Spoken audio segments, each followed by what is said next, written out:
Sud Radio, 10h midi, débat. Christine Bouillot. Allez, ils sont là, ils s'installent et vous êtes les bienvenus au 0826 300 300 Sud Radio. Parlons vrai avec nos débatteurs du jour. Franck Marguin, bonjour. Bonjour. Conseiller régional LR d'Île-de-France, Eduardo Riancipel. Bonjour Eduardo. Bonjour. Porte-parole de Territoire de Progrès et doit nous rejoindre dans un instant également. Conseiller de Paris, voilà, conseiller de Paris, ma fiche était pas bonne, je vais taper sur les doigts, qui je sais, non, je rigole. Non, conseiller de Paris. Je l'ai été pendant 10 ans, conseiller c'est ça. C'est pas grave du tout. Et Lucas Véran va nous rejoindre dans un instant, étudiant et adjoint au maire de Neuilly-sur-Seine dans un instant. Alors on va évoquer avec vous trois et nos auditeurs, ils sont les bienvenus, la mise en garde de la journée d'hier, puisque la fête est finie, nous a dit Emmanuel Macron, il l'appelle à la sobriété, la fin de l'insouciance. Bref, on dramatise cette rentrée des classes et cette fin de l'abondance, mais pour qui? On va s'interroger avec vous. Et a-t-il raison d'ailleurs de dramatiser la rentrée alors que le moral des Français après leurs vacances, c'est pas terrible. Emmanuel Macron qui s'envole également pour l'Algérie tout à l'heure, 3 jours d'une visite qualifiée non pas d'État, mais de visite d'amitié entre les deux pays. On va beaucoup parler notamment de la question des visas, mais pas que. Il sera notamment question du gaz algérien. La question énergétique peut-elle résoudre les liens entre et ressouder les liens entre nos deux pays? Et puis c'est la rentrée politique pour la NUPES, la nouvelle alliance populaire, écologiste et je sais plus comment on disait, et sociale. Mais chacun chez soi, les Verts d'un côté, le PS de son côté et les LFI aussi. Est-ce que c'est là aussi la fin de l'insouciance quelque part, la fin de l'unité en tous les cas? On en débat avec vous tous. On commence par les coups de cœur et les coups de gueule comme tous les jours de ce 25 août en ce jour de la Saint-Louis. Franck, tiens, je commence avec vous. Vous avez un coup de gueule? Oui, alors moi j'ai un coup de gueule contre cette idée que la chasse est quelque chose qu'il faudrait arrêter, abattre, qui est réservé à quelques nantis, qui ne protègent pas l'environnement. J'ai entendu avec effroi les déclarations de Julien Bayou sur le fait que il fallait porter à boire au gibier qui souffrait de la sécheresse et ne pas le chasser. Or, dans les forêts françaises que je connais un petit peu, je n'ai vu aucun écologiste venir porter à boire et j'ai vu les chasseurs abreuver en grande quantité, de manière régulière pendant tout l'été, le gibier qui souffrait. D'autre part, on a entendu M. Bayou dire il faut surtout interdire la chasse à courre qui démarre. Elle ne démarre que fin septembre, donc de toute façon, ce sont des informations qui sont fausses. Et encore une fois, on confond l'écologie et la lutte des classes. Et ça, c'est pour ça que je voudrais pousser ce coup de gueule, parce que j'en ai assez d'avoir dans ce pays des écologistes qui en fait amènent la haine des uns contre les autres, plutôt que de dire que doit-on faire pour préserver le changement climatique, la pollution, les emballages, les effets de serre et un certain nombre de vraies indications et de vrais indicateurs. On a aujourd'hui, si vous voulez, une lutte contre le jet privé de monsieur Arnaud. On a donc une lutte intestine contre les chasseurs à courre, alors qu'il y en a un très petit nombre et que c'est pas eux qui vont au contraire dérégler la faune, puisque je le rappelle, c'est une chasse qui se pratique depuis très longtemps d'animaux contre animal et qui en aucun cas ne correspond au battu de milliers de sangliers que l'on fait dans des chasses industrielles. Donc je suis un peu en colère contre des gens qui essayent de mener les Français les uns contre les autres sur des projets qui sont pourtant essentiels, à savoir celui de la protection de l'environnement, celui de la protection des villes. Que fait M. Bayou, par exemple, sur la gestion des emballages plastiques, sur la pollution des mers, sur la pollution des rivières? On ne les entend pas. Donc voilà le coup de gueule. J'aimerais qu'on devienne responsable en matière écologique, c'est-à-dire qu'on prenne le problème des Français et qu'on n'essaye pas de les monter les uns contre les autres. Oui, mais est-ce que c'est pas... alors, on déplace là avec la sécheresse le débat sur la chasse, mais il y a une réalité aussi, c'est la difficulté de cohabiter dans les espaces naturels au moment des périodes de chasse. Et il y a eu il y a eu des accidents, certes minoritaires, en baisse, mais il y a eu quand même des morts d'accidents de chasse. Donc est-ce que le débat n'est pas... Si on devrait arrêter tous les sports qui amènent des morts, je crois qu'on ne ferait plus aucun sport. Oui, mais enfin là c'est une arme létale. Première chose. C'est-à-dire que c'est quelque chose qui est deuxième chose, ce n'est certainement pas la chasse à courre, celle qui est la plus vilipendée par nos amis écologistes, qui a entraîné une quelconque mort. Donc on a là bien ce que j'essaie de dire à votre antenne, c'est en fait un vieux combat d'arrière-garde, de lutte des classes. C'est qu'en fait la chasse à courre représente l'extrême extérieure de richesse, voilà, comme la un grand piscine, nombre etc. de gens, la chasse ancienne, de l'ancien régime, alors que quand on va dans les campagnes, c'est la seule qui aujourd'hui rassemble ce sport ancestral des classes sociales qui étaient effectivement nantis, avec aujourd'hui des agriculteurs, des viticulteurs et des gens très simples qui chassent encore comme ça. Donc là où j'en veux beaucoup, si vous voulez, à cette diatribe, c'est qu'en fait on essaie de donner dans l'imaginaire populaire d'abord effectivement qu'il y a beaucoup de morts, il y en a très peu. En plus, quand on regarde les codes de la chasse, les permis de chasse, ils essayent tous de réduire au maximum. Et en plus, parmi les chasses les plus vilipendées, ce sont celles qui tuent le moins, et qui tuent même pas du tout. Donc on est dans une situation, je trouve, très désagréable. Eduardo, c'est Eduardo Riancipal, c'est un combat entre les classes populaires et les classes dites favorisées, ce dossier de la chasse ou de l'interdiction de la chasse? Je suis sensible aux propos de Franck Marien parce que je ne suis pas pour l'interdiction de la chasse, je suis pour sa régulation. Et je peux vous dire aussi que la chasse est loin d'être un sport de néo-aristocrates ou de certaines élites ultra privilégiées en France. C'est plus du tout ça. Le territoire dont j'étais l'élu, la Seine-et-Marne et à Marne-la-Vallée, il y a souvent des chasseurs. Et souvent, le préfet de Seine-et-Marne demande à un certain nombre de chasseurs aussi d'intervenir par la chasse pour réguler un certain nombre de gibiers qui parfois sont trop importants. Je pense notamment aux sangliers, c'est aux portes de Paris. On n'est pas en train de parler de pratiques qui sont trop éloignées des centres métropolitains. Je suis pour qu'on régule la chasse. C'est une activité si ancestrale. Ouh là là, les premiers hommes chassaient. Pour se nourrir et ça participait de leur rapport au monde. Et je pense que c'est tout ce rapport aussi anthropologique qui subsiste. Alors moi, je ne suis pas pour la souffrance des animaux, je ne suis pas pour les pratiques sadiques, mais il y a une pratique de la chasse qui est un certain rapport à la nature et qui peut être parfaitement régulée. Et il faut continuer, bien entendu, de tout faire pour diminuer les quelques accidents qui peuvent exister. Et je suis aussi sensible à ce propos. Je ne viens pas du même camp que Franck Marien, mais c'est vrai que chez certains professionnels de l'écologie politique en France, vous avez, si vous grattez un petit peu derrière leur combat écologique, une certaine vision, effectivement, assez figée, assez rigide, fausse par ailleurs, d'une certaine vision de la lutte des classes.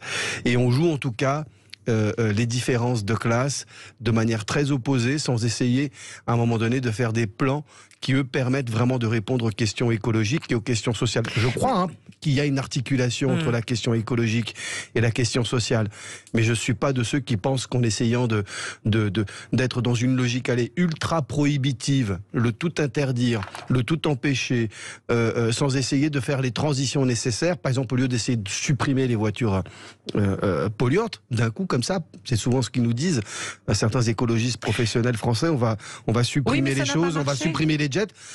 Il faut faire un plan de transition vers la voiture complètement électrique, et c'est ce qu'on fait en Europe. C'est ce qu'on a fait en 2035. C'est par des plans de transition comme ça qu'on organise la société, plutôt qu'avec des coups de communication derrière lesquels on sent effectivement une pseudo-lutte des classes et derrière laquelle il n'y aura aucune action. Ce sera l'inefficacité, comme ça avec cette proposition sur la suppression des jets. Je reviens vers vous deux sur cette façon d'aborder la question de l'interdiction de la chasse. Est-ce que c'est pas une manière aussi de provoquer, puisque pour l'instant tout ce qui a été provoqué sur la question du changement de notre mode de société pour éviter d'aller dans le mur climatique, est-ce que c'est pas une façon aussi d'éveiller les consciences? Je pose la question. Vous attendez-vous d'un homme politique qui soit dans la provocation ou qui soit dans la proposition? S'il s'agit de provoquer pour bousculer les consciences, mais à un moment donné aboutir à une proposition concrète, viable, je suis favorable. Il ne faut pas confondre activistes, il ne faut pas confondre société civile, ONG, lanceur d'alerte avec un député de la nation française. On peut parfois avoir un rôle de lanceur d'alerte, mais si on fait que le lanceur d'alerte, je pense qu'on se trompe de job. Il fallait que M. Bayou reste activiste, qui continue de lancer des confettis. On l'a connu en lançant des confettis avec Franck Marien quand nous étions élus au même moment dans des camps séparés à la région Île-de-France. Julien Bayou a commencé à lancer des confettis. Je pense qu'à un moment donné, on peut avoir une autre politique que celle de lancer des confettis en permanence. Il faut aboutir à des propositions concrètes. Si M. Bayou est d'accord pour faire un plan pour taxer davantage peut-être les vols de jets privés de manière proportionnelle à leur émission de CO2, pourquoi pas ? pourquoi pas réguler de cette manière? Mais expliquer aux Français, on va vous interdire, on est des petits prohibiteurs, on n'est que dans la logique de l'ultra-prohibition.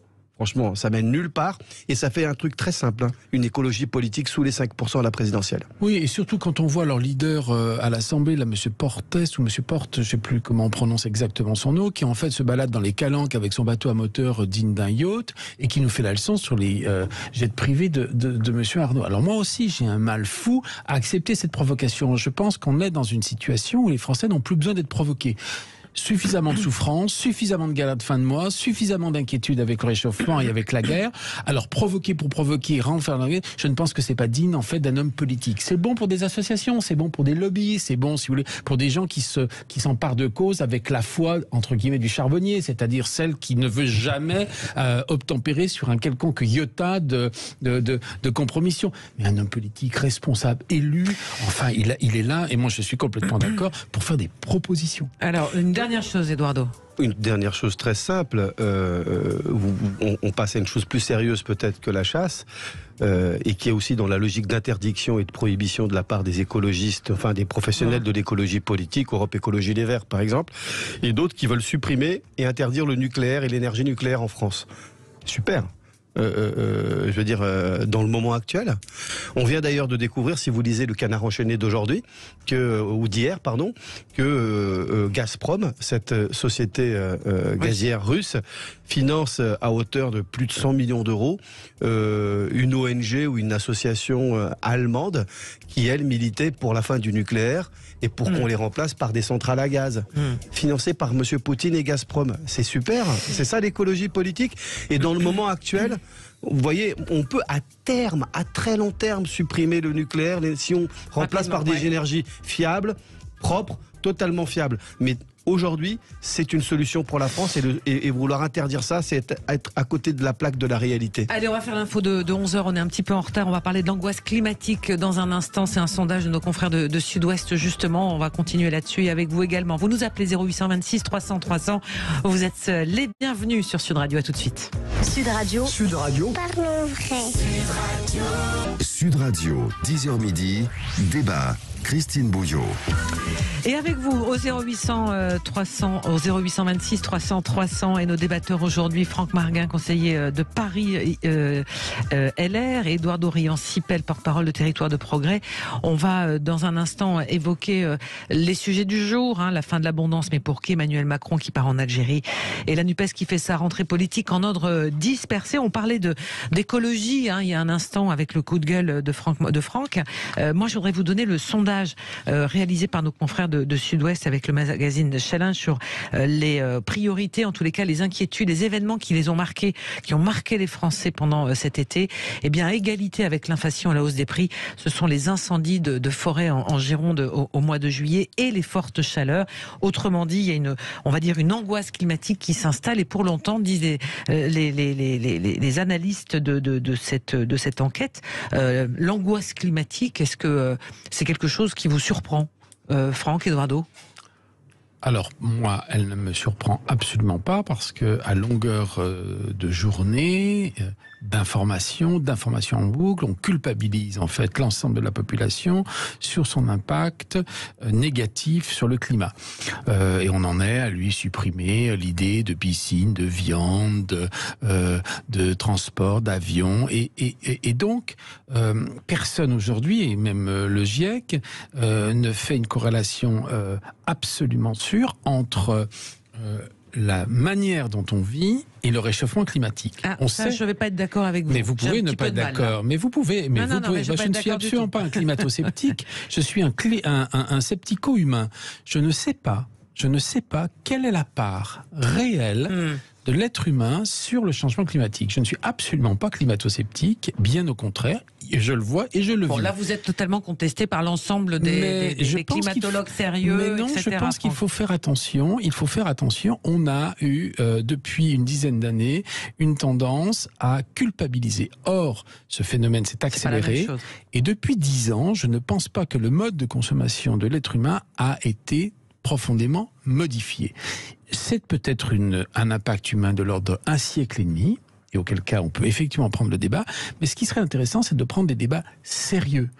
Or aujourd'hui, est-ce que si vous diminuez votre consommation de frigidaire ou votre piscine ou votre consommation, vous allez réellement réduire l'impact? Moi, c'est ce débat-là que je prends. Et donc, si je peux répondre à votre question avec tout petit peu d'objectivité, oui, je comprends l'angoisse climatique, mais je pense que cette angoisse climatique, elle est créée par un très grand nombre j'allais dire, d'animateurs et de protagonistes sur quelque chose qui aujourd'hui n'est pas maîtrisé. Après, personnellement, quand on vit un été à 40 degrés depuis très longtemps, etc., c'est épouvantable. Et ça, c'est une réalité quand les gens sortent de chez eux. Donc, c'est pas les médias. Non, mais les médias écologistes, c'est quand même la faute de l'être humain. Il faut plus avoir d'enfants, il faut plus manger de viande, il faut plus avoir de piscine, il faut plus se déplacer. C'est le retour de la lampe à huile. Je n'y crois pas. Eduardo, l'angoisse climatique, c'est une donnée nouvelle? Oui. Il y a ce sentiment d'angoisse climatique, mais il faut chercher à sortir de ce sentiment d'angoisse parce que le premier effet de l'angoisse, c'est la paralysie. C'est je ne peux rien faire, c'est l'inhibition face à la peur.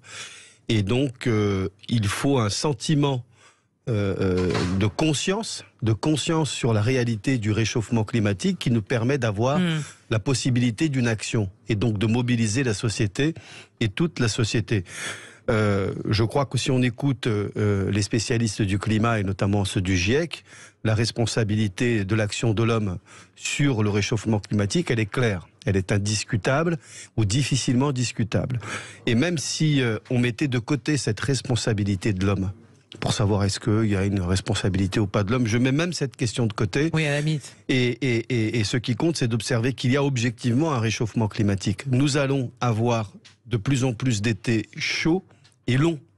Et nous allons avoir donc des dérèglements climatiques avec les effets terribles, désastreux, voire meurtriers pour pas simplement l'humanité, mais pour le vivant. C'est la raison pour laquelle il faut agir.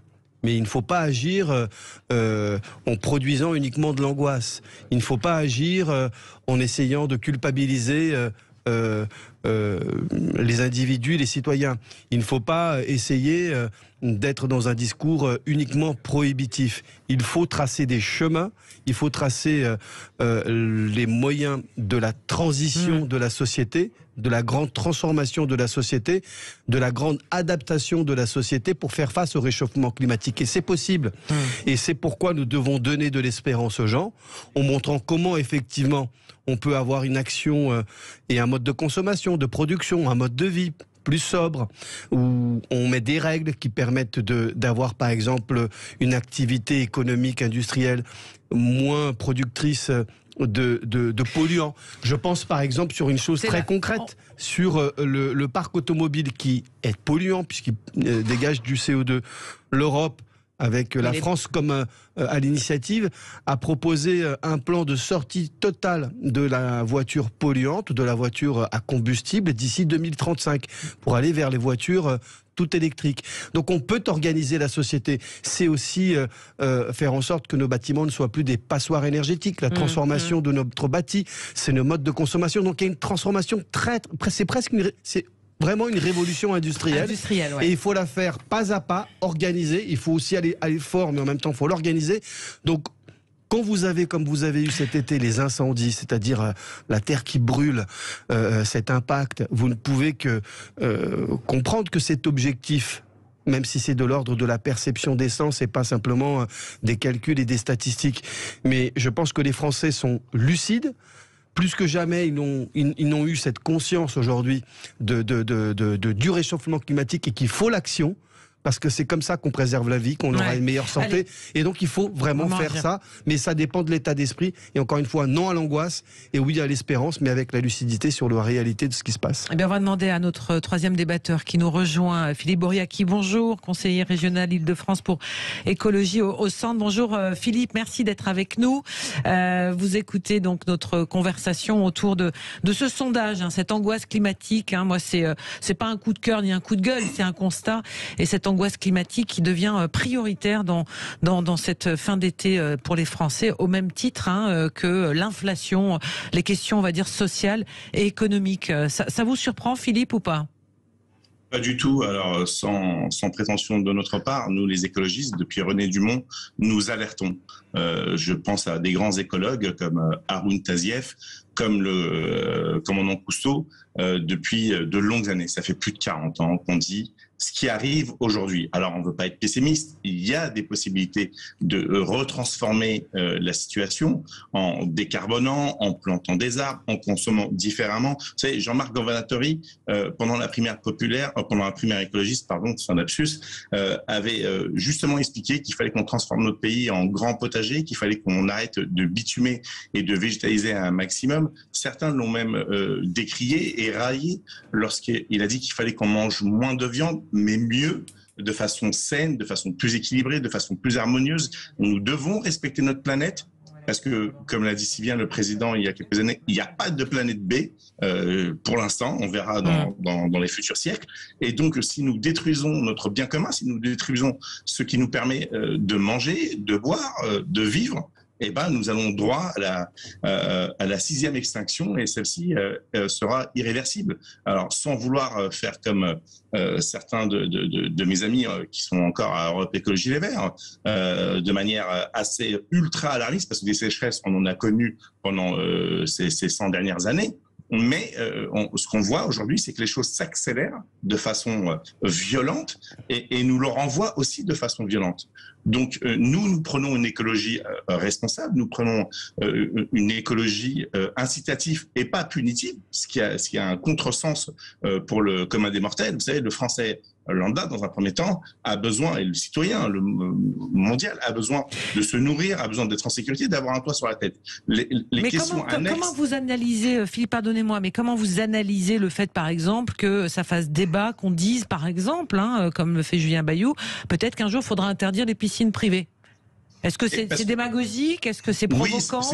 Bien sûr, Julien Bayou est dans une guerre interne en vue du prochain congrès, donc il a besoin de se démarquer. Nous, ce que nous prenons dans l'écologie incitative, c'est d'accompagner les propriétaires de piscines, parce que s'il y a une canicule, les gens ont besoin de se rafraîchir, et ceux qui ont une piscine, il ne faut pas les punir.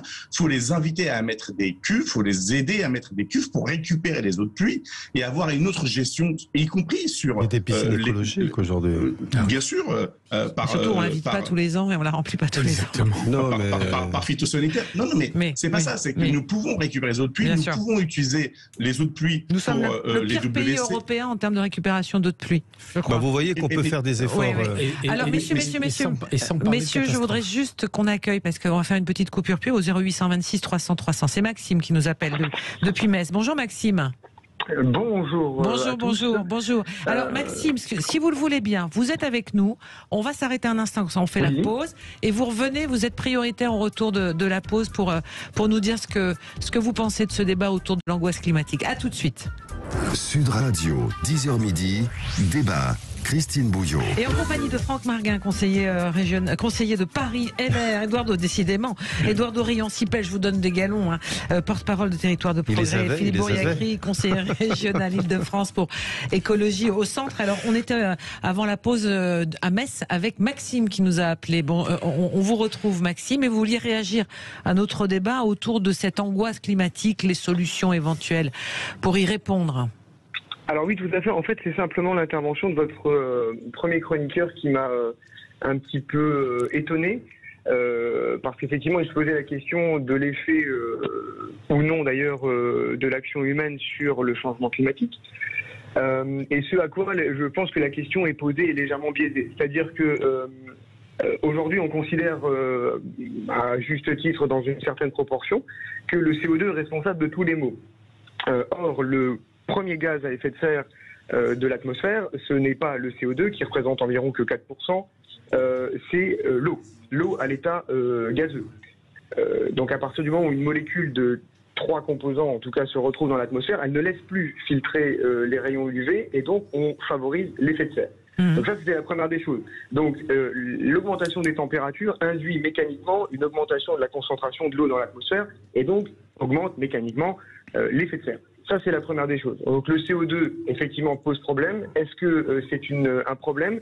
De mon point de vue, aujourd'hui, moi, j'estime travailler dans l'environnement puisque je suis frigoriste. Et dans ce métier-là, nous manipulons des fluides frigorigènes. Alors, des fluides frigorigènes qui sont utilisés pour faire fonctionner la plupart de vos appareils thermodynamiques, que ce soit des frigos, des chambres froides ou des pompes à chaleur aujourd'hui. Aujourd'hui, est-ce que vous connaissez l'impact CO2 d'1 kilo de fluide frigorigène, notamment assez connu dans le monde du froid, qui s'appelle le R404? Non. Alors, le R404, pour 1 kg de R404, l'équivalent tonne CO2, c'est 3,943 tonnes.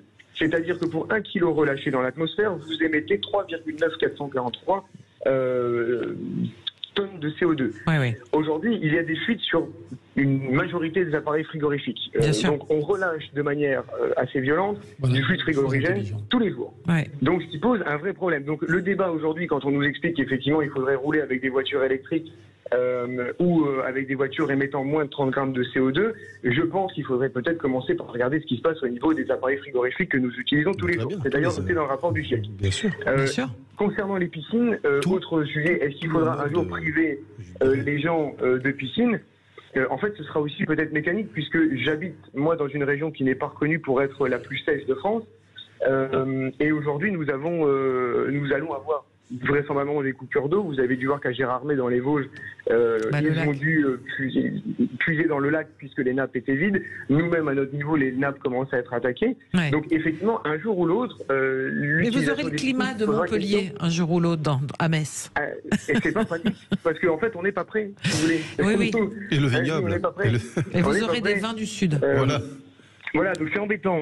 C'est très embêtant. Mais est-ce que ça vous angoisse? Juste dernière question, Maxime, avec vous. On a bien compris votre réflexion. Mais cette angoisse climatique... Ouais. Vous avez quel âge? Puisqu'en fait, on le vit. Alors moi, j'ai 36 ans, j'ai 2 enfants qui ont 10 et 6 ans. Ouais. Et on est tous autour de nous dans le même cas, puisque nous n'avons jamais connu, les gens de ma génération en tout cas, des étés si chauds, si réguliers. Aujourd'hui, il n'y a pas plu chez nous depuis le mois de mai. Bien sûr. Ça n'est jamais arrivé. Oui, c'est un vrai sujet. Merci beaucoup, Maxime, pour ce témoignage. Eduardo. Moi, je partage parfaitement ce que vient de dire cet auditeur. Il vient de nous montrer qu'il y a des exemples très concrets par lesquels, avec les frigos et les émissions de CO2 par les frigorifiques et les fuites, qu'on doit tout changer dans la société. Mais il faut le faire, j'allais dire tranquillement, où on n'a pas tant de tranquillité que ça, mais il faut le faire de manière planifiée. C'est vraiment un changement profond de société, c'est presque un changement de civilisation. Nous devons devenir une civilisation écologique, respectueuse du climat, et il faut transformer cette angoisse en inquiétude et en préoccupation. Et même plus, il faut passer de l'angoisse à la responsabilité. Et cette responsabilité, c'est sans doute la plus grande transformation que l'humanité devra faire si on veut protéger notre mode de vie, protéger le vivant, non pas sauver la planète, mais sauver l'humanité en fixant les bonnes limites, la bonne manière d'agir, qui soit cohérente et en accord, en harmonie avec la nature. La nature, elle existe, on ne peut pas être des prédateurs permanents. Mais encore une fois, c'est la plus grande transformation que la société et que la civilisation devra faire au cours de ce siècle, l'écologisation de la société. Et je pense que c'est une superbe motivation, c'est un superbe enjeu qui doit donner de l'espérance, qui doit donner de l'enthousiasme, qui doit mobiliser la jeunesse. Et on peut vraiment améliorer la société pour que la vie de nos enfants soit meilleure demain. Sans quoi, on sait à quoi on va être tenu. Disparition d'une bonne partie de la vie et peut-être même de l'humanité tout court, parce que ce sera tout simplement invivable si c'est trop chaud ou trop dur au plan climatique. Eduardo, vous avez la parole et vous aviez alors, on sort de la question climatique, mais vous aviez un coup de cœur ce matin. Oui, je voulais faire un coup de cœur, un clin d'œil, un coup de cœur au centre de loisirs et à tous les animateurs, à toutes les animatrices, à toutes les mairies, à toutes les collectivités locales qui les financent depuis de si nombreuses années et qui permettent aux enfants de France qui n'ont pas la possibilité de partir en vacances d'être pris en charge, d'avoir des activités, d'avoir des sorties, d'avoir droit à l'évasion. Et je pense que c'est quelque chose qui est digne et tout à fait à l'image de la France. Ça existe depuis plus d'un siècle. Ça vient des patronages catholiques, religieux, mais ça a été laïcisé au début du siècle. Le Front populaire en 1936 a fait son boulot, et surtout depuis la fin de la Seconde Guerre mondiale, ça s'est structuré en France, et on a aujourd'hui cette réalité qui est un partage commun. Tout le monde connaît les centres de loisirs. C'est une belle spécificité française et qui fait qu'on est fier de la France. Et je veux rendre hommage à tous ces animateurs, toutes ces animatrices animatrices qui prennent soin de nos enfants alors qu'ils ne peuvent pas partir en vacances. Oui, les animateurs titulaires d'un BAFA, souvent des jeunes étudiants. Je ne comprends toujours pas pourquoi le BAFA est payant à passer. Et pourquoi il n'est pas simplement donné dans les écoles comme une formation. Enfin, pas donné, je veux dire, le diplôme comme formation non payante, enfin, en tous les cas prise en charge. Dans les écoles. C'est quand même un coût, c'est presque 600 €, donc c'est quand même pas rien pour le budget des jeunes qui veulent le passer. C'est quand même dingue. À une époque où on propose des animations diverses et variées les après-midi, on pourrait effectivement proposer le BAFA en tant que formation. Voilà, et surtout qu'on manque de bras en ce moment, donc c'est il y a beaucoup de collectivités locales qui prennent en charge, qui financent, qui aident. Voilà, donc pas toutes. Donc c'est une belle image de la France et je pense qu'il faut la préserver. Et quand on voyage un petit peu, on sait que ça n'existe pas partout. Allez, rapidement avec vous, Philippe Bouriaki, vous êtes avec nous. Vous aviez une toute dernière info à nous donner, une décision de justice, paraît-il, me dit-on dans l'oreillette. Oui, tout à fait. Alors, vous n'êtes pas censé ignorer que j'ai été victime d'une cabale et écarté de la Direction nationale d'Europe Écologie Les Verts par des basses manœuvres. Et aujourd'hui, je suis fier de cette décision de justice qui me rétablit dans mes droits en tant qu'adhérent d'Europe Écologie Les Verts. Nous allons discuter dans quelques jours ce que nous allons faire, mais en tout cas qui condamne Europe Écologie Les Verts à annuler la sanction d'exclusion définitive me concernant, qui déboute Europe Écologie Les Verts et qui les condamne à payer les dépenses ainsi que les frais d'avocat à hauteur de 5 000 €. J'ai retrouvé aujourd'hui mon honneur et ma dignité. Ça a été très facile, ça a été très difficile, pardon. J'ai vécu une période très compliquée. Ma cellule familiale n'a pas tenu, j'ai perdu énormément, y compris financièrement. Mais aujourd'hui, c'est une nouvelle vie qui s'ouvre et je suis très fier. Je suis très fier de ce qui vient de se passer. Et on entend votre émotion, Philippe Bouriaki, après effectivement l'annonce de cette décision vous concernant. On va marquer, nous, sur Sud Radio, là maintenant, une pause avec nos trois débatteurs, Franck Marguin, Édouard Dorian-Sipel et vous, Philippe Bouriaki. On va ouvrir le débat concernant le voyage d'Emmanuel Macron en Algérie. Une visite d'amitié, dit-il, de 3 jours. Mais pour quelle raison, évidemment, et c'est avec vous également au 0826 300 300. Allez, vous nous appelez et vous êtes les bienvenus. À tout de suite. Sud Radio, 10h midi, débat. Christine Bouillot. La décentralisation. Voilà, absolument. Allez, on est Franck Marguin, conseiller LR de Paris, Édouard Dorian-Sipel, porte-parole de Territoire de Progrès, et Philippe Bouriaki, conseiller régional Île-de-France, qui est avec nous également depuis son bureau. Il est là, Philippe, pour Écologie au centre. Alors, on en vient à cette visite d'Emmanuel Macron qui va partir tout à l'heure en Algérie. Alors on parle d'une visite mémorielle, mais pas que, avec accès sur la jeunesse. Ça va durer 3 jours. Il va aller à Alger, bien sûr. Il va également aller à Oran. On va parler aussi question d'énergie. Mais pourquoi ces visites à chaque fois du président français en Algérie soulèvent autant de questionnements, on va dire d'émotions, Eduardo? Parce que l'Algérie, c'est la famille. Et que, comme souvent dans les familles, les relations ont été dures, difficiles, tragiques, aussi tragiques qu'heureuses entre la France et l'Algérie, et que le fruit de notre histoire tumultueuse, aussi belle que dure, est encore là. Et qu'il faut donc toujours œuvrer pour la réconciliation des mémoires. Et on a des relations très fortes avec l'Algérie, donc ça suscite toujours ce type de sentiments qui peuvent aller dans les deux extrêmes. Mais quand un président de la République organise un voyage en Algérie, qui plus est de 3 jours, il n'y va pas simplement faire un aller-retour d'un jour, c'est que c'est déjà un très bon signe constructif. Ça veut dire que tout le monde est prêt à se recevoir et à se voir. Et qu'il y a des enjeux en plus, hein. On a des partenariats importants, il y a la question énergétique qui est une priorité, et l'Algérie peut nous aider avec le gaz. Donc moi je suis heureux qu'on renforce ces partenariats, c'est utile. Mais le président a fait depuis le premier quinquennat d'ailleurs, et je veux saluer le travail qu'a fait en particulier Benjamin Stora pour la réconciliation de la France et de l'Algérie, pour une mémoire commune. Et donc il faut avancer ensemble, sans repentance, sans mea culpa, mais en reconnaissant quand même une certaine part de notre histoire.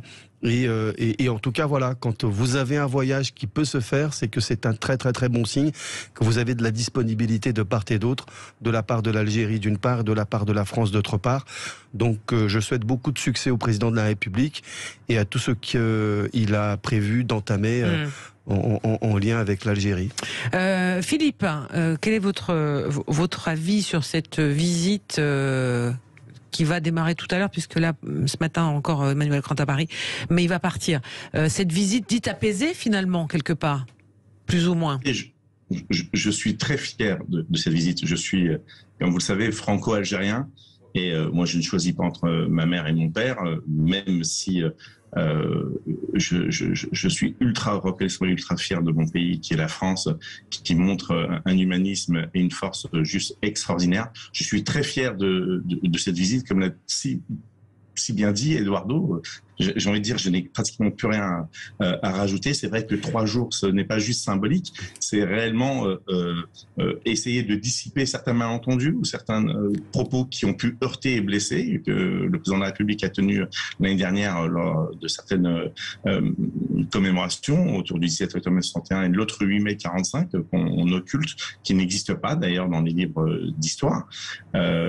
Et aujourd'hui, il faut que nous allions les générations passées et surtout les générations futures vers l'avant. Eduardo a dit quelque chose de très fort. Il a dit l'Algérie, c'est la famille. C'est vrai. L'Algérie et la France ont un avenir, ont un passé commun, mais surtout un avenir commun. Nous avons besoin de renforcer cette Euromède et avoir cette force pour pouvoir, bien évidemment, se passer des fossiles et des gaz russes dans une première partie, mais surtout de renforcer notre coopération de manière industrielle, mais aussi sur l'humain, sur la démocratie, sur les droits de l'homme et sur la reconnaissance. La reconnaissance ne veut pas dire repentance. Vous savez, moi, ma famille qui est en Algérie et ma famille aussi qui est en France, mais en tout cas ma famille algérienne ne demande pas réparation. Il y a une demande de réparation pour celles et ceux qui ont été victimes de radiation au moment des essais nucléaires. Ils sont pas très nombreux et ce n'est pas insultant que de reconnaître cette partie sombre de l'histoire. Mais là, moi, je n'ai pas pu faire partie de la délégation. Je serai dignement représenté par mon amie Sabrina Sebaï, députée de Nanterre-sur-Aisne, Europe Écologie des Verts. Mais vous voyez, il a emmené avec lui des franco-algériens qui sont ce pont entre ces deux rives et cet amour fraternel très fort qu'il y a entre l'Algérie et la France. Nous avons des détracteurs de chaque côté qui sont remplis de haine, mais ils sont minoritaires, nous sommes majoritaires et nous allons ensemble construire ce beau pôle franco-algérien ou algéro-français, comme on veut, mais nous avons besoin des uns et des autres de cette force que nous avons à nous donner et les mécontents, on va les laisser de côté, les pessimistes, on va les laisser de côté, et nous on va être optimistes et on va regarder de l'avant et on va avancer très très vite ensemble. Allez, je vais faire circuler la parole dans un instant, Franck, mais on va au standard 0826 300 300. À Fréjus, c'est Patrick qui nous a appelé. Bonjour Patrick. Oui, bonjour. Bonjour à vous, bienvenue. Merci. Alors, comment vous l'appréhendez, comment vous la voyez, cette visite du président français en Algérie, cette visite de 3 jours? En tant que pied noir et fils de pied noir, je vais casser l'ambiance. Allez-y. Parce que alors moi, ce que j'ai entendu là des deux intervenants, alors on est peut-être des minoritaires, comme il a dit ce monsieur. Moi, des minoritaires qui avons mal. Il y a 60 ans, nos parents ont été chassés de l'Algérie. Il y a 60 ans, 1 million de pieds noirs et arcs ont été chassés de l'Algérie. Et l'histoire continue. Alors on m'a dit qu'on allait parler du gaz. On va en parler. Dans les accords d'Évian, et des messieurs le savent bien, ce territoire n'était pas prévu dans les accords d'Évian. Et ça a été un accord que De Gaulle a demandé de pouvoir avoir ces territoires pour pouvoir faire des essais nucléaires qui, quelques années après, sont partis à Muroa, je crois bien. Mais on a donné une fortune, on a donné. Et c'est-à-dire que depuis 60 ans, on nous reproche des choses, mais je peux vous dire que nos parents, car ces messieurs, vu qu'il y a un franco-algérien, puis qu'il y a un monsieur que je connais sur la télévision qui est macroniste, regardez un petit peu tout ce que les pieds noirs et les Français ont fait en Algérie, tout ce qu'ils ont apporté. Et donc, en 74, on a déjà commencé à avoir besoin du gaz et du pétrole, et là, ça recommence, alors qu'on avait ce territoire qui était à la France. Bon, alors après c'est la politique, j'ai bien entendu que... Mais c'était il y a 60 ans, Patrick, c'était il y a 60 ans, peut-être que se tourner et faire une visite en se tournant vers l'avenir et la jeunesse, est-ce que finalement, c'est pas dans l'ordre des choses? Laissez-moi rigoler. C'est bidon tout ça. Attendez, c'est bidon. Ils en ont rien à faire de nous. Ce qu'ils veulent, c'est pouvoir avoir des visas. Chirac, il a demandé les visas, parce que là-bas, on sait ce qui se passe. Il y a un argent qui est colossal en Algérie, mais il est détourné par une minorité de personnes. Et on sait qu'une partie de l'argent qui arrive des revenus, il est en France. Donc, il faut arrêter. Pourquoi on a eu fait l'indépendance de l'Algérie et pourquoi, 60 ans après, il y a peut-être entre 7 et 10 millions d'Algériens algériens ou franco-algériens en France. Les pieds noirs, ils ont marre de ça, si vous voulez. Alors, on va distribuer la parole et réagir à vos propos, Patrick. Hein, on entend évidemment votre position. Eduardo en premier, puis après Philippe avec vous et Franck. Allez, Eduardo. On sent à travers le discours de monsieur qu'il y a encore des douleurs. Et ces douleurs ont besoin aussi d'être reconnues. Je pense que le président de la République mais les autres avant lui, hein. a parlé de manière très forte aux harkis. Moi, j'avais écouté son discours qui était très émouvant. J'avais vu l'émotion aussi des personnes dans la salle. Mais on ne peut pas rester que sur les douleurs. Il faut les reconnaître, il faut transmettre cette histoire parce qu'elle a existé, elle a été très dure. L'exil forcé, les autres blessures de l'autre côté, les réalités de la guerre. Tout ça, ce sont des blessures. Mais il ne faut pas rester dessus. Il faut savoir les transmettre, les reconnaître. Et essayer de dépasser et de travailler en commun. C'est toujours difficile de travailler en commun avec l'Algérie. C'est pour ça que je vois ce voyage comme quelque chose de très positif. Ça veut dire qu'il y a de la disponibilité pour avancer. Et en plus, nous avons des atouts majeurs. Il ne s'agit pas simplement d'aller parler du gaz. Le gaz, c'est très important et j'ai aucune peur de le dire. Aucune crainte de le reconnaître. Les Italiens ont été les premiers à signer un contrat. Il n'y a aucun problème. Ça fait partie de la vie. Et je préfère travailler avec les Algériens que de travailler avec d'autres. Travailler avec des gens qui sont proches de nous, qui ont une histoire commune, qui parlent notre langue, ou dont nous avons beaucoup de compatriotes aussi en France, qui sont devenus aussi des Français. Donc on a on a une réalité historique commune qui fait qu'entre la France et l'Algérie, nos relations sont inséparables. C'est aussi simple que ça. Et puis nous avons beaucoup plus à faire. Ouais. Ce sont les étudiants, ce sont les partages universitaires, culturels. Enfin, voilà, on peut construire un axe France-Algérie et plus largement France-Méditerranée, Afrique du Nord, qui est fondamental pour notre civilisation, pour notre organisation future. Et je pense qu'on doit être tout simplement lucide et positif sur les relations qu'on peut construire ensemble. Franck et ensuite Philippe. Franck. Oui, moi je voudrais d'abord intervenir sur le voyage, après peut-être sur ce qu'a dit ce monsieur. D'abord sur le voyage, moi je trouve intéressant qu'on puisse peut-être un jour parler de coopération avec l'Algérie sans avoir cette idée systématique, soit de repentance, soit d'accusation, soit de pro-pieds noirs, soit d'anti-pieds noirs, soit de pro... On est incapable aujourd'hui d'aborder ce pays en se disant voilà, il y a une jeunesse extraordinaire qui a besoin d'accès à l'information, à la formation. On peut avoir des coopérations tout à fait importantes sur le développement algérien. On a par exemple un pays qui reçoit très peu de touristes, l'Algérie. On peut les aider à développer une industrie du tourisme. On peut les aider à développer un certain nombre de services qui leur permettront d'abord de garder leur jeunesse. Parce que je rappelle quand même, et c'est pas spécialement pour l'Algérie, c'est pour ça que quand on parle de l'Algérie, on enflamme immédiatement des tas de passés. Mais ce qu'on doit faire, c'est pour l'Afrique en règle générale, c'est-à-dire que le réel comportement d'un président français, je lui souhaite, moi je suis pas à savoir ce qui va se passer, je souhaite des choses dans ce voyage. Je souhaite qu'on regarde l'Algérie comme un pays d'avenir, qui a une jeunesse extraordinairement formée, avec des réalisateurs cinématographiques, avec des poètes, avec des écrivains, avec toute une histoire ancienne, toute une histoire ancienne.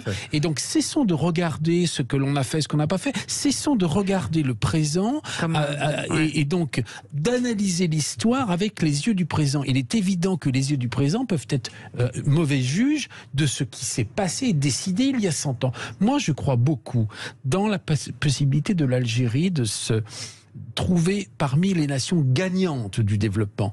Elle a des richesses naturelles, elle a un territoire propice à l'agriculture, elle a une jeunesse enthousiaste, il faut lui donner sa chance. Donc arrêtons de nous faire les débats anti-pieds noirs, pro-pieds noirs.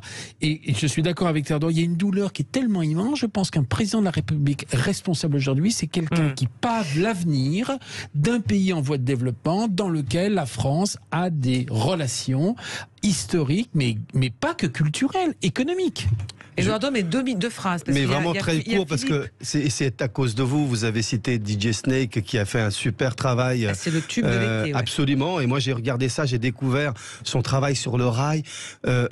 Donc, c'est un DJ moderne français d'origine algérienne qui a travaillé avec un petit label local. C'est une star mondiale. Et ça montre à quel point on peut faire quelque chose qui concilie la tradition avec la modernité. Et je pense qu'il est l'emblème de ce que ces deux peuples peuvent faire ensemble.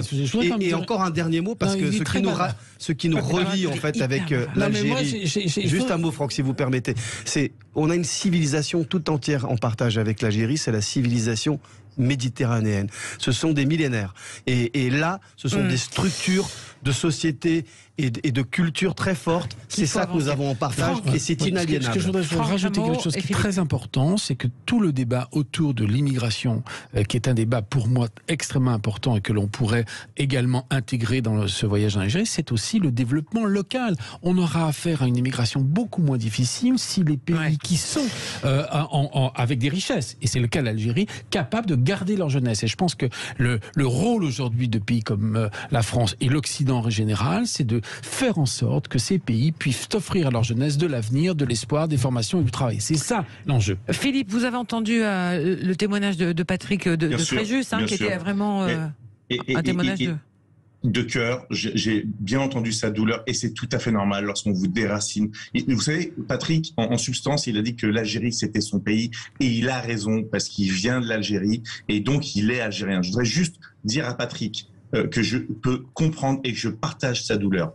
Je voudrais aussi lui dire, quand il a dit que c'était notre territoire, c'était un territoire colonisé. Il y avait des gens qui vivaient là et qui l'ont ressenti de manière ultra violente. Il faut aussi les comprendre. Je voudrais aussi dire à Patrick, non, en France, il n'y a pas 7 à 10 millions d'immigrés algériens, sinon ça serait. Mais je comprends que son ressenti et sa colère, qui n'a pas été réparée, les harkis, les pieds noirs, ont été les oubliés du rapatriement. Et il faut l'entendre. Mais au-delà de la colère, j'ai envie de lui dire, Patrick, mon frère, parce que nous sommes frères, nous sommes français tous les deux, nous sommes algériens tous les deux.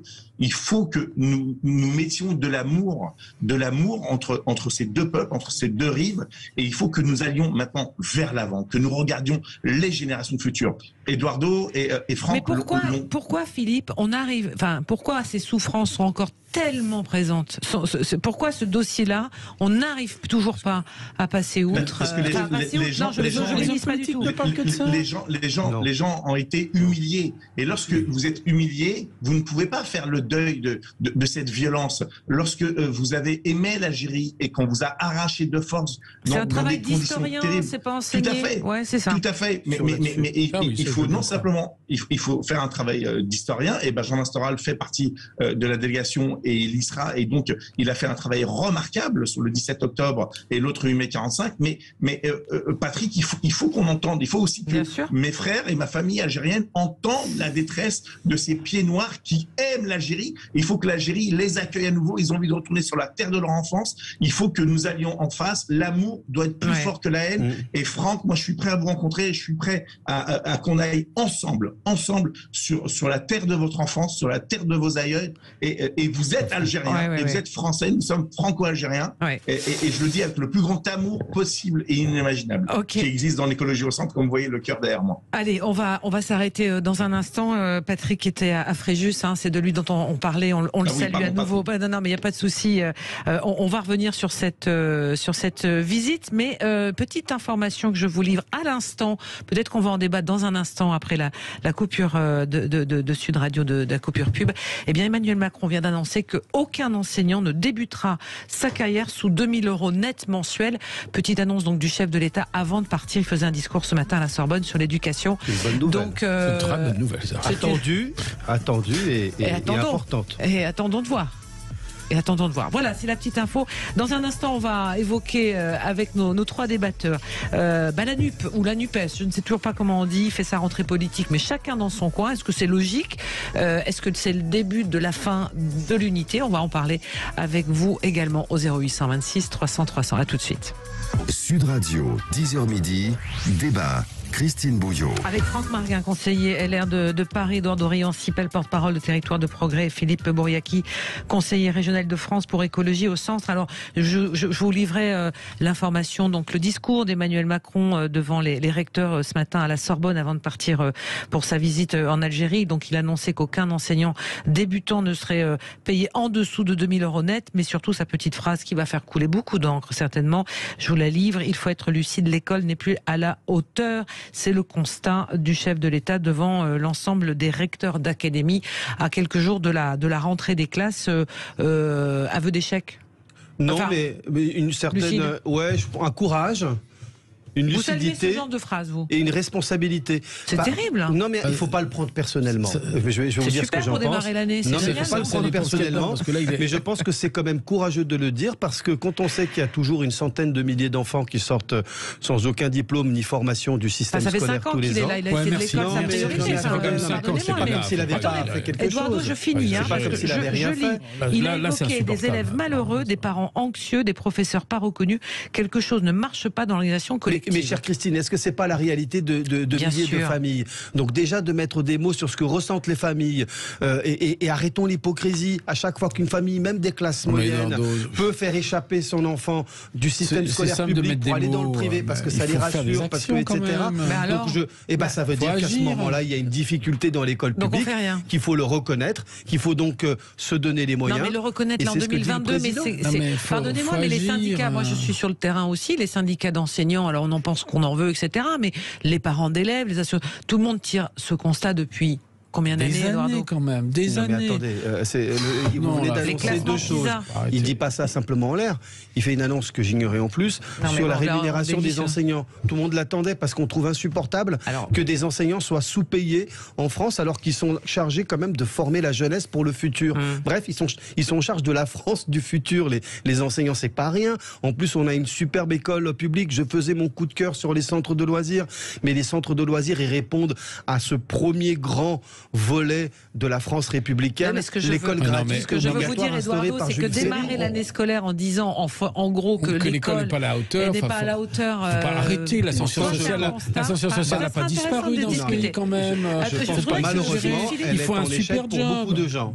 Mais pour beaucoup de gens, il y a une école à deux vitesses. Mais elle n'est pas en échec. Vous ne pouvez pas le nier. Non, mais elle n'est pas en échec. Pour beaucoup de Français, elle est en échec. Il y a beaucoup de Français qui sont en échec.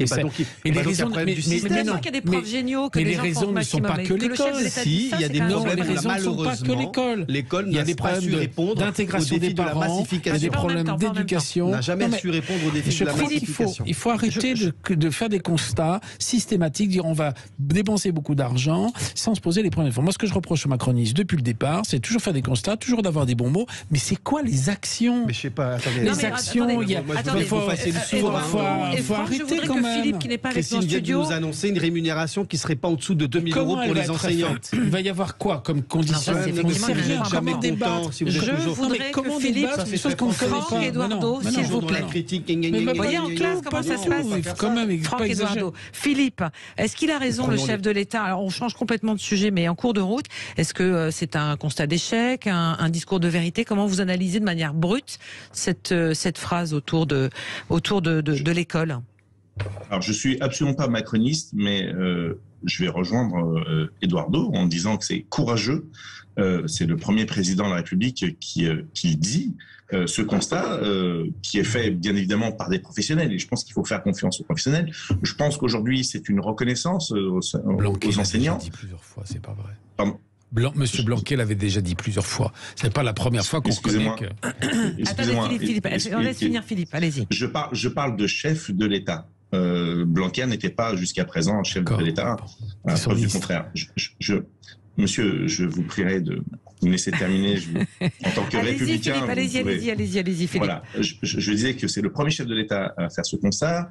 Il reconnaît l'implication des enseignants qui ont fait preuve d'un courage extraordinaire pendant cette période de Covid. On a tendance à l'oublier, mais ils ont été eux aussi en première ligne et beaucoup d'entre eux ont subi cette maladie de plein fouet ils ont donné leur meilleur pour nos enfants. Je voudrais aussi rappeler et mettre au crédit au chef de l'État que c'est le premier à avoir fait le dédoublement des classes de CP et de CE1, et y compris, moi, mes enfants sont en REP+, donc je peux vous annoncer et vous dire le bénéfice qu'ils ont pu en tirer.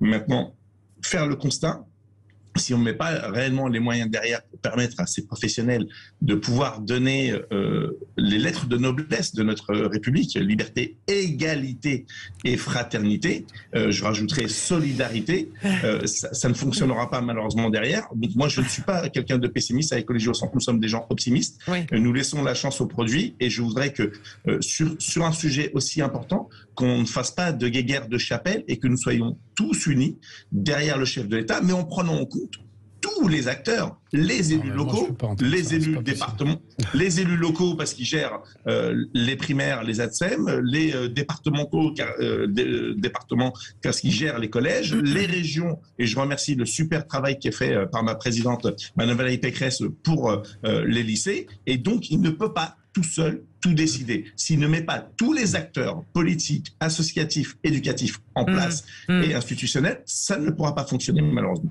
Allez, on va... Malheureusement, on n'a plus le temps, mais vous reviendrez en deuxième semaine. M. Blanquet, alors qu'il a pendant 5 ans été ministre, qu'ils ont fait un travail remarquable, et dire au bout de 5 ans, l'école n'est pas à la hauteur, c'est comme déjuger de manière très très grave le ministre Blanquet, qui lui avait fait aussi un très bon travail. Enfin, je trouve que la phrase est déplacée. On parle de la phrase est extrêmement déplacée. Alors, cette interview, en tous les cas, c'est ce discours d'Emmanuel Macron sur l'école avant de partir en Algérie, visiblement, alors du coup, ça nous a changé complètement notre thématique. Nous sommes très mauvais élèves. On n'a absolument pas parlé de la NUPES. On en reparlera demain, s'il le faut. Ou je ne sais pas avec vous, mon cher Jean-Marie. C'est moins intéressant que l'école. Tout le monde a un avis sur l'école. L'avenir de la gauche sera toujours dans l'actualité à un moment ou à un autre, parce que la question... C'est un sujet intéressant, l'avenir de la gauche. On finira par en parler. Quoi qu'il en soit, au programme, des questions qui vous intéresseront, vous aussi, vos 3 débatteurs, ma chère Christine, dans Sud Radio Midi. Une question chère à Philippe Bouriaki, qui est en duplex avec nous. Que pense l'opinion publique algérienne de la visite du président Macron? On en parle dans un instant avec, juste après les informations de midi, un journaliste qui est en direct de l'Algérie sur Sud Radio. On va parler d'une question qui a concerné tous les parents qui sont autour de cette table. Tiens, vous avez eu des problèmes pour avoir des places en crèche à quelques jours de la rentrée? C'est arrivé? J'en connais, moi. Vous en connaissez? Moi, ils sont grands, mais quand autour de moi, les jeunes parents, oui. J'ai eu. Vous avez eu aussi Philippe Bouriaki. On ne va pas dans le mur, on y est. C'est ce que dit un article du Parisien aujourd'hui en France qui a donné la parole à des parents dans tout le pays. Les places en crèche manquent cruellement. Comment y remédier? On va en parler. Et puis un débat cher à Franck Marguin. Tiens, est-ce que les Républicains un jour reviendront au pouvoir alors que les candidatures à la présidence du parti commencent à tomber comme la gravelotte? Absolument. Sur quelle planète? Il y a toujours du monde, ça veut dire qu'il y a de l'avenir. Quand il y a de la vie, il y a de l'espoir. Ce sera le débat à partir de 13h. Voilà le programme de Sud Radio Midi, ma chère Christine. Merci Jean-Marie, à tout à l'heure. Merci à vous Franck Marguin, Édouard Dorian-Sipel et Philippe Bouriaki. On se retrouve, bonne journée. Et vive le Sud. Exactement. On se retrouve demain dès 10h, mais bien sûr le débat continue avec vous, 0826 300 300 avec Jean-Marie Bordry et toute son équipe. Nous on se retrouve demain à 10h. Belle journée sur Sud Radio.